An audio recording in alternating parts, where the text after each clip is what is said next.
Di era keemasannya, semua orang mengenalnya sebagai ketua gangster paling ditakuti sekaligus dihormati. Waktu pun berlalu dan kini dia mencapai usia tuanya. Suatu hari, dia mendapatkan masalah dengan para gangster-gangster muda. Membuatnya harus mengumpulkan kembali anggota-anggotanya yang dulu. Dan inilah pertempuran gangster dua generasi.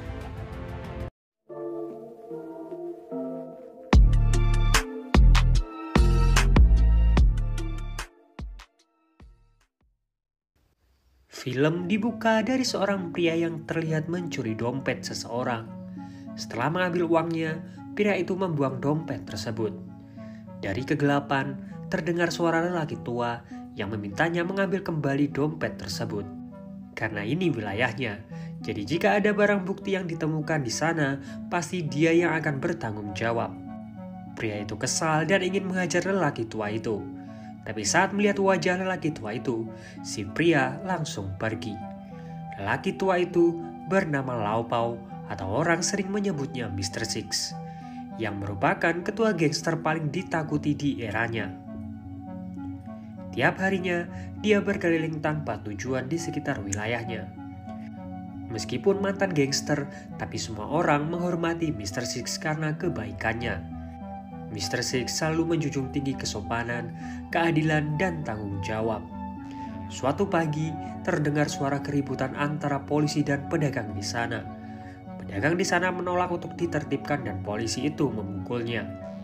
Polisi itu memaksa membawa gerobak pria itu dan Mr. Six menghalanginya.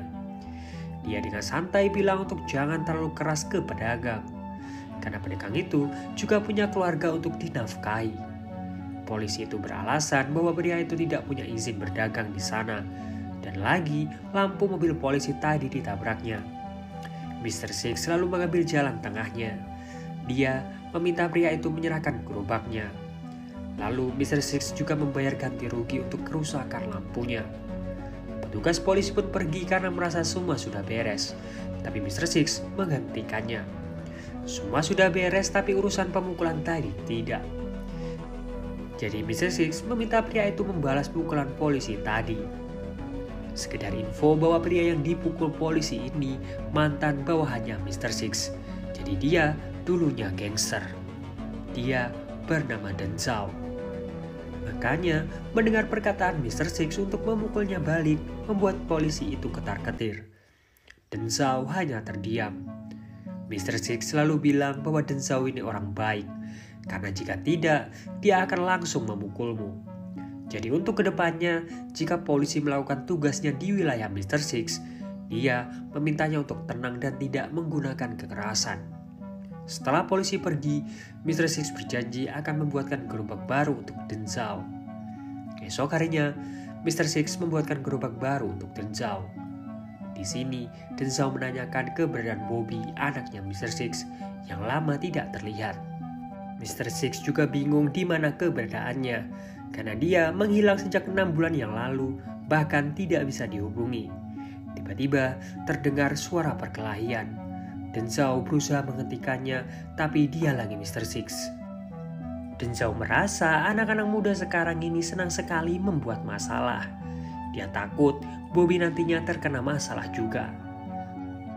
Telepon tiba-tiba berdering. Polisi bilang bahwa rekannya Mr. Six ini sedang ditahan dan memintanya membayar denda. Siang itu juga, Mr. Six mengunjungi mantan anak buahnya yang lain bernama Hua, meminjam uangnya untuk membayar denda ke polisi. Mr. Six cerita bahwa Mensan baru saja memukuli orang dan akhirnya ditangkap polisi. Jika ingin bebas, dia harus membayar biaya perawatan orang yang dipukuli. Meskipun awalnya Hua menolak, akhirnya dia lulus juga. Mensan akhirnya dibebaskan. Saat makan, Mensan ini cerita bahwa dia bertemu Bobby di sebuah klub malam sebelum dia memukuli orang. Mendengar hal itu, Mr. Six meminta alamat Bobby dari Mensan. Di hari itu juga, Mr. Six menuju ke alamat yang diberikan Mensan. Awalnya dia ragu untuk masuk, tapi akhirnya dia masuk juga.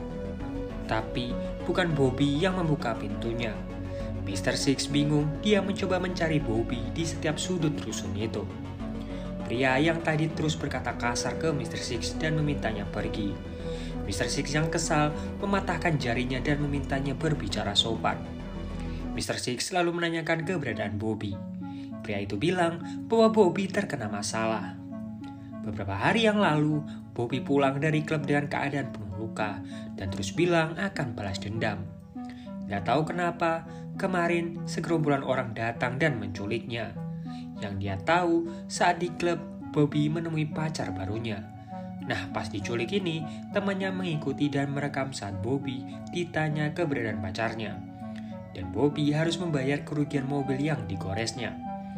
Mr. Six selalu mencari info yang lebih akurat dari para kenalannya di dunia malam. Jadi, gadis yang didekati Bobby ini ternyata punya pacar. Pacarnya yang marah memukuli Bobby.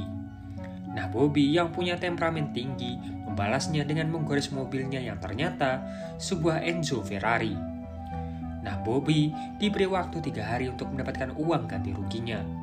Info yang Mr. Six dapat bahwa ada sebuah bengkel khusus untuk para pembalap jalanan ini. Dari informannya yang lain, Mr. Six tahu bahwa orang-orang ini adalah anak orang-orang kaya yang bisanya hanya menghabiskan uang orang tuanya.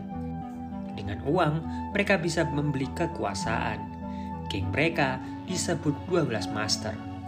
Mr. Six selalu menghubungi salah satu dari mereka, berpura-pura sebagai pengantar paket. Mr. Six lalu datang dengan santai duduk di kursi belakang, lalu mencekiknya. Laki-laki itu berteriak meminta tolong. Seseorang datang dan menanyakan apa yang terjadi. Mr. Six dengan santai menjawab bahwa dia sedang memberikan pelajaran ke anaknya. Mr. Six selalu meminta anak itu berteriak meminta bantuan sepuasnya, karena dia tahu itu akan sia-sia. Laki-laki itu ngasih tahu bahwa Chris lah yang mobilnya digores oleh Bobby waktu itu. Mr. Six menanyakan keberadaan Chris, tapi laki-laki itu tidak tahu. Yang dia tahu, malam ini akan ada balapan dan mungkin Bobby akan ikut di balapan tersebut. Benar saja, Chris mengikuti balapan tersebut. Mr. Six mengambil hati tersebut dan bilang dia ingin menemui Chris. Mr. Six bilang dia akan bertanggung jawab atas kesalahan yang dibuat anaknya. Mr. Six berhenti di tengah jalan karena dia sangat mabuk. Sebuah mobil mendekat yang ternyata Chris.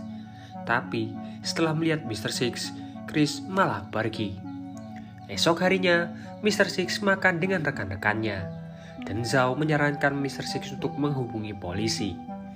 Mr. Six tidak mau menghubungi polisi karena sejak awal memang Bobby lah yang bersalah. Apapun yang terjadi, dia harus bertanggung jawab. Mensan dan Denzhao ingin menemani Mr. Six menemui Chris, tapi Mr. Six melarangnya. Dia takut nantinya malah akan menyulut masalah yang lebih besar. Jadi dia akan pergi sendiri. Bermodal sepedanya, Mr. Six menuju ke bengkel. Sementara itu, pamannya Chris menyampaikan pesan dari ayahnya agar Chris berhenti balapan dan pergi ke Kanada. Chris menolak dengan alasan dia masih ada urusan yang harus diselesaikan. Kembali ke Mr. Six yang baru saja sampai. Semua orang di sana memandangnya. Chris meminta anak buahnya membawa Bobby turun. Melihat Bobby yang seakan tidak mau mengakui kesalahannya, membuat Mr. Six kesal dan mendangnya. Mr. Six lalu menghampiri Chris, memberinya 2.000 yuan untuk memperbaiki mobilnya yang tergores. Semua orang langsung tertawa mendengarnya. Mr. Six selalu bilang bahwa temannya dulu punya bengkel cat, dan uang segitu harusnya cukup. Chris lalu menunjukkan mobil apa yang telah Bobby rusak agar Mr. Six paham. Setidaknya butuh 100.000 yuan hanya untuk memperbaiki goresan tersebut. Anak buahnya Chris menunjuk Mr. Six dan mengancam akan memotong tangan Bobby jika dalam waktu 3 hari Mr. Six tidak membawa uangnya. Dia terus berkata kasar ke Mr. Six, bahkan dia sampai menamparnya. Chris menghentikannya. Mr. Six menahan amarahnya. Begitu dia menyelesaikan pembayarannya, dia akan membalas tamparan dan cacian itu. Mr. Six selalu bertemu rekan-rekannya. Mensan teringat tahun 95, mereka membantai berandalan-berandalan muda yang bersikap seperti mereka. Hua pun datang, dia bilang rata-rata anggota 12 Master ini anak-anak pejabat yang memiliki kekuasaan. Jadi, jika membantai mereka, masalahnya justru akan lebih rumit. Denzhao pun bilang dia akan membantu mencarikan uangnya. Mr. Six menolak, baginya ini masalahnya. Mr. Six lalu menemui mantan rekan-rekannya dulu yang kini sudah bertaubat dan memiliki kehidupan sendiri. Tapi rata-rata hidup mereka masih di bawah. Mr. Six sendiri malah kasihan melihat hidup rekan-rekannya kini. Bahkan ada yang harus merawat istrinya yang sakit-sakitan. Awalnya Mr. Six meminta bantuannya. Pada akhirnya dialah yang membantunya. Mr. Six lalu menemui Yang Huo yang terbilang sukses dibandingkan rekan-rekannya yang lain.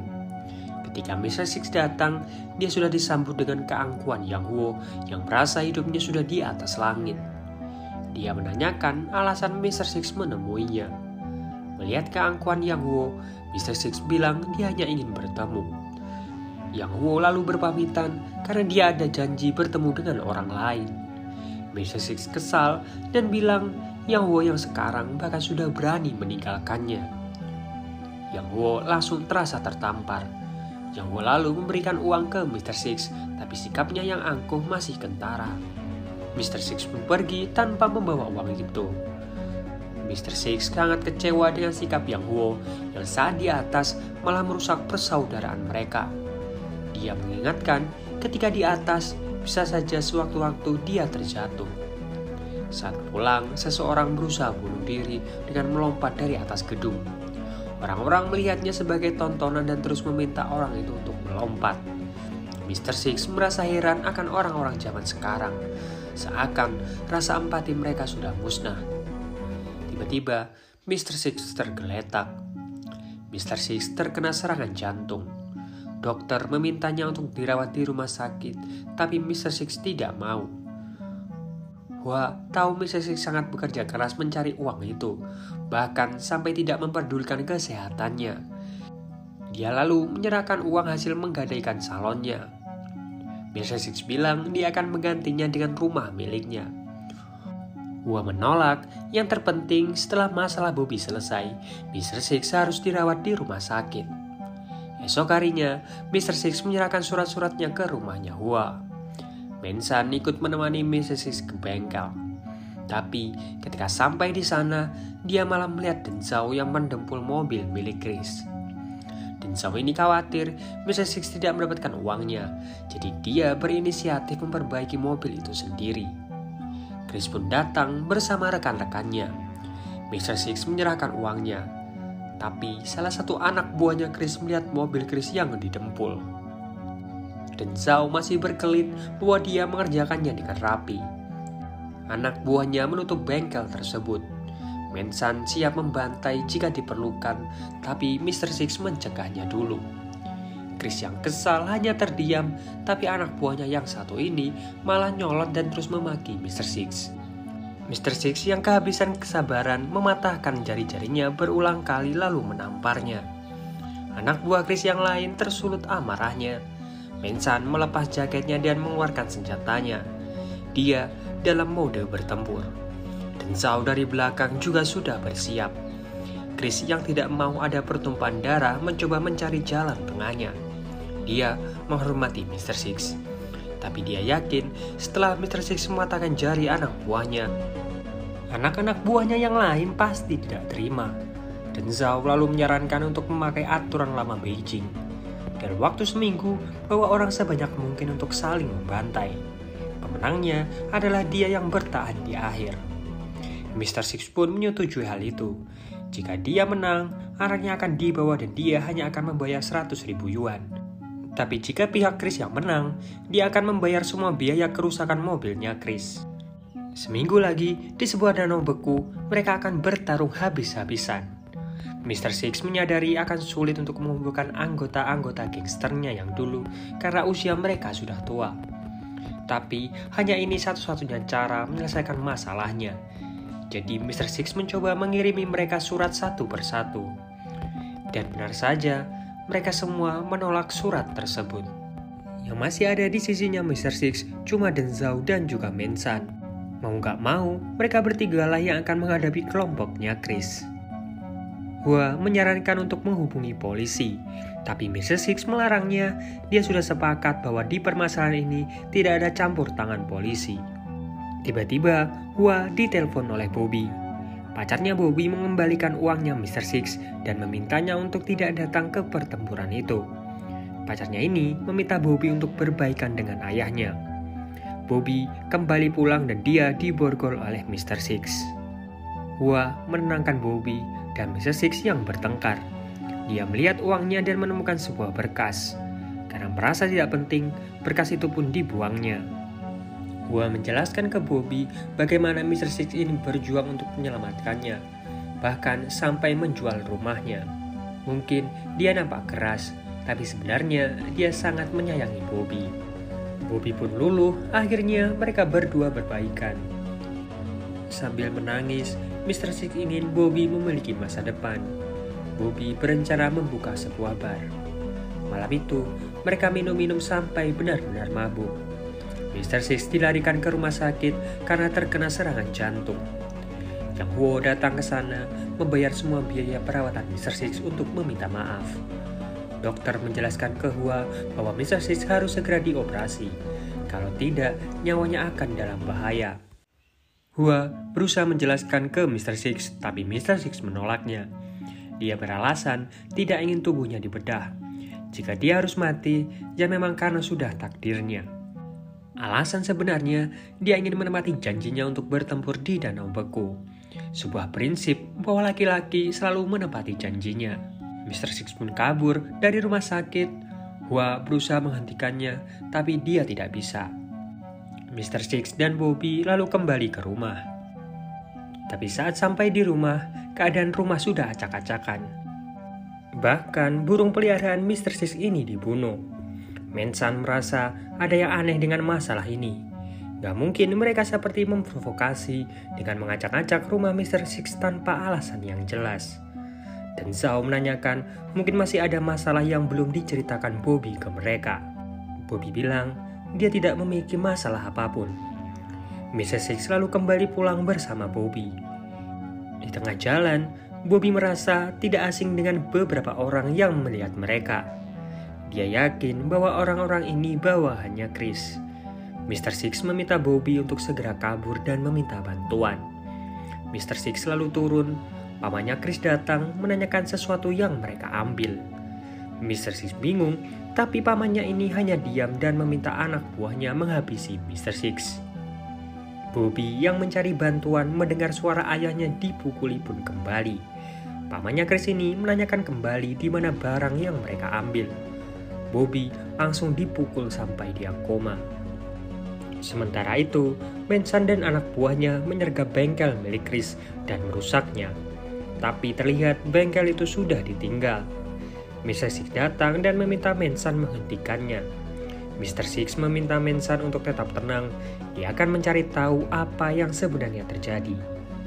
Telepon di bengkel itu berdering. Mr. Six mengangkatnya. Pamannya Chris ini tetap meminta barang yang mereka ambil. Mr. Six bingung barang apa yang sudah mereka ambil. Jadi, pamannya Chris ini mencari berkas yang terselip di antara uang-uangnya Mr. Six. Jika Mr. Six mengembalikannya, dia akan melupakan semua kesalahan Mr. Six termasuk urusan mobil. Tapi jika sampai berkas itu jatuh ke tangan orang lain, dia mengancam akan menghancurkan Mr. Six. Setelah mencarinya di tumpukan sampah, akhirnya Mr. Six menemukannya. Dan setelah diselidiki, ternyata itu laporan keuangan dari bank Swiss milik Chris.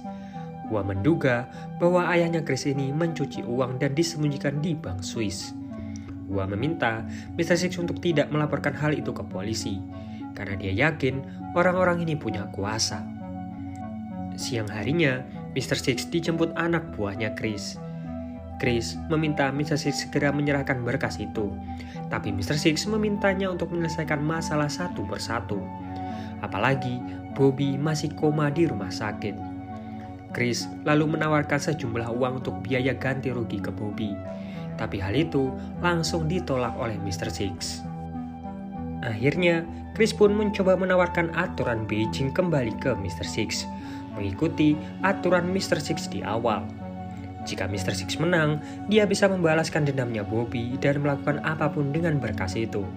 Tapi jika Chris menang, dia akan meminta berkas itu. Kalau soal urusan mobil, dia akan melupakannya. Mr. Six sebenarnya ragu, tapi dia pria yang punya prinsip. Sebelum pergi, Mr. Six meminta pamannya Chris untuk ikut datang ke sana. Dia akan sekalian membalaskan dendam anaknya. Mereka pun sepakat untuk melakukan aturan Beijing. Di rumah, Mr. Six mengirimkan berkas itu ke Komisi Pusat Inspeksi. Mungkin kalau di Indo kayak KPK.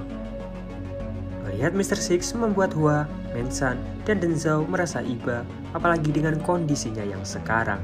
Tidak mungkin Mr. Six akan menghadapi mereka sendirian. Jadi mereka berusaha meyakinkan para anggota-anggota gangsternya dulu untuk membantu Mr. Six. Besok paginya, Mr. Six mempersiapkan pedang yang dulu dia pakai, serta seragam kebanggaannya. Mr. Six pun berangkat seorang diri.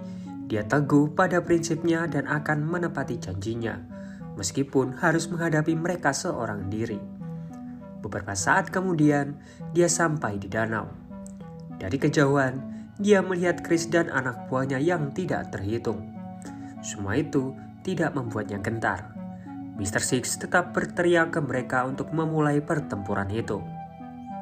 Pamannya Chris melambai ke Mr. Six, memintanya menyerang.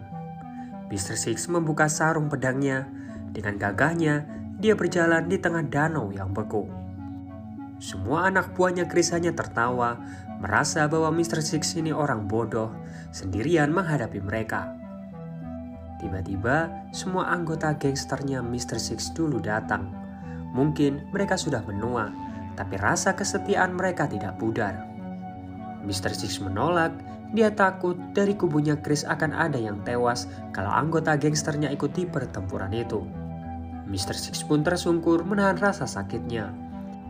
Chris akan tahu bahwa Mr. Six memaksakan dirinya. Tapi pamannya Chris terus saja melambaikan tangannya. Mr. Six pun bangkit, dia akan menyelesaikan semua masalahnya di sini. Keringat bercucuran, dia berteriak sambil memegang senjatanya berlari ke arah mereka. Melihat kegigihan dari Mr. Six membuat semua anggota gangsternya merasa kasihan. Dari belakang, anggota gangsternya juga ikut menyerang.